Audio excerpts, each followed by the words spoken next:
The next plane that we built were on the Anzani engine, but I later acquired that plane for my own personal property and flew it out of my backyard off this 4-acre farm we had for a couple of years until I finally went away to Caltech for graduate school and had to get rid of it. During my experience flying that plane, it let me down twice with a burned off valve when the top cylinder head blew off and I had to make a forced landing. The valves didn't seem to stand up, and whether we were forcing the engine too hard or what, I'm not sure, but we got extra strong valves, stronger steel, Thompson valves, put them in. I think after that we never had any more trouble with burned valves, but I've had 13 forced landings in my short experience of flying. So having passed the number 13, I feel kind of lucky.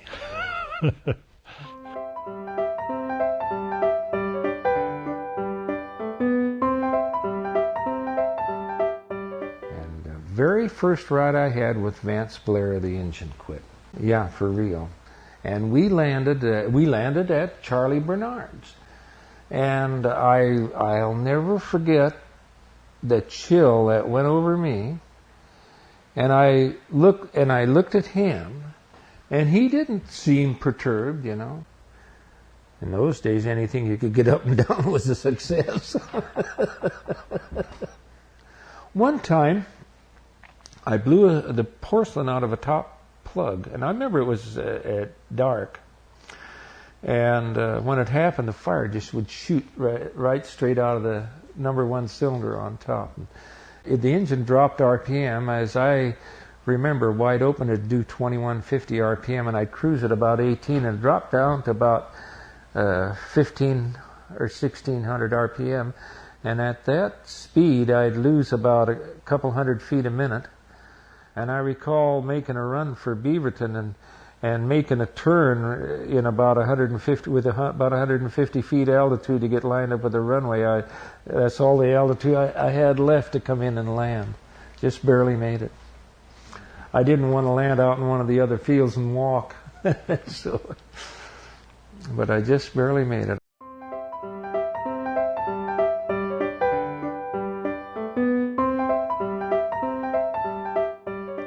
Have you had any engine failures while you were flying?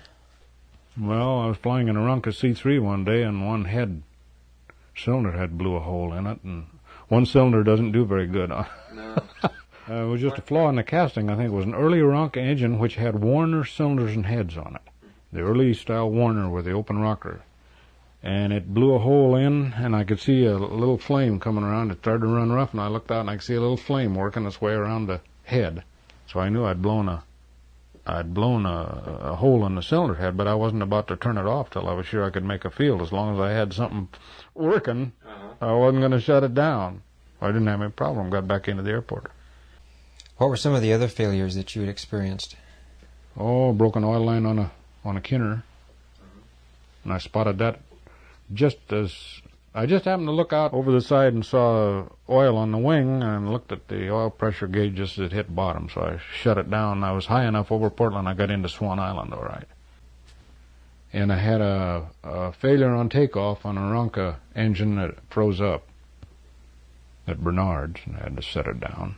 I had just enough altitude. If I hadn't had a few hours in Aeronca, I wouldn't have done it, because they're not a very forgiving airplane. In Aeronca C3, they'll stall and spin real good, real quick. I had another forced landing with the same airplane and got crankcase oil right in my eyes, and that was a close one because I couldn't see very good. The oil pump gave up, and the oil came out the breather, which is on the left side of the Aeronca C3, and I looked out the left side and I got that blob of oil right in the eye. Boy, with hot oil in your eyes. It was just gray, but I had enough experience flying the Aeroncas that I could tell by the whistle of the wires that I had pretty good flying speed, and as long as I Jimmy Reinhardt told me when he was giving me dual, he said, just keep those wires singing. When they start to quiet down, or you're liable to get in trouble. Some of the airplanes didn't have airspeed indicators, and most of the airplanes didn't have brakes.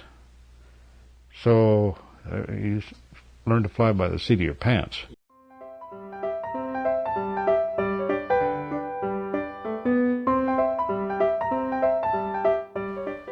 And a fellow named Ott had built the Heath Parasol from a kit. And when he first flew it, he flew it up over a fence, and just as he got over the fence, the engine quit. And he cut the doggone landing gear in the top of the fence and turned it over and landed on his back.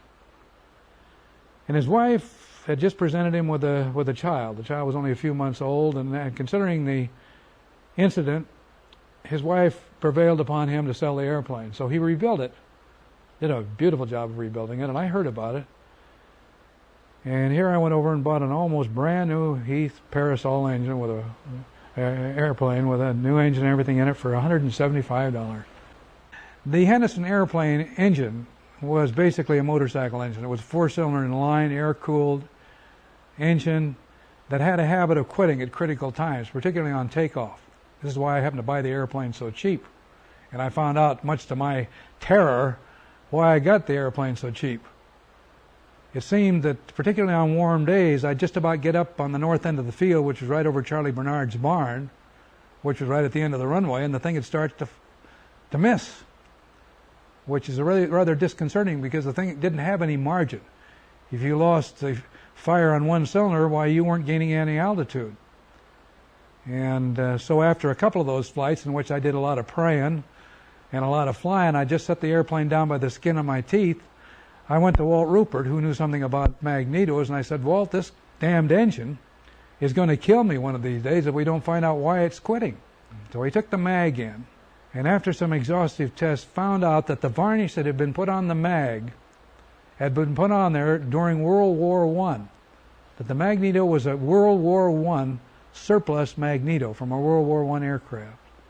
That the varnish, the insulating varnish on the mag, has become so old that when it became heated in flight, which was at the critical time on takeoff, it shorted across. So he rewound the mag.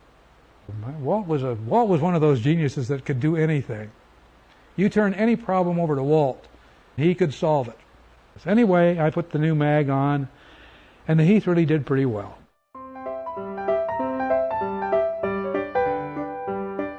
And when I had the Wimpy, I used to keep it in the backyard of the little 10-acre place where my folks lived, and my dad was a garage mechanic down in Tualatin.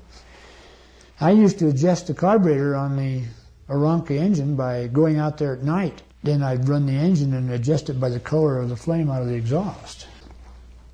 In 1940, in September, I test hopped it out of the Ball Diamond. I was flying over Tualatin, probably, maybe 800 feet high, and the crankshaft broke. And there was an awful sound, and everything was quiet. And I circled down and landed in a plowed field right across from the garage, and stood the plane right on its nose, but it did not hurt the propeller, fortunately. So I survived my first forced landing that way. About my second forced landing was in the Flea. And here I'm going along with the Flea, and so help me, the engine slowed down, and I reached out to the spark plug wires, and I fiddled around a little bit and didn't help a bit, and I made a big old S-turn back down into the clover field that was alongside the road, and I made it over this fence and into the clover and promptly on its back. But what caused the accident, as near as we could determine, this was the forerunner of the old carburetor heat problem. This airplane didn't have any carburetor heat box or anything. And it just plain iced up on us is what happened, and lost power, and that was all there was to it.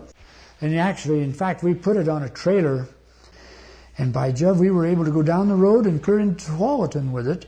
And we took pictures of it while we put some automobile 70-octane gas in it. We took it off there, in fact, from the Ball Diamond again, and flew it to Beaverton.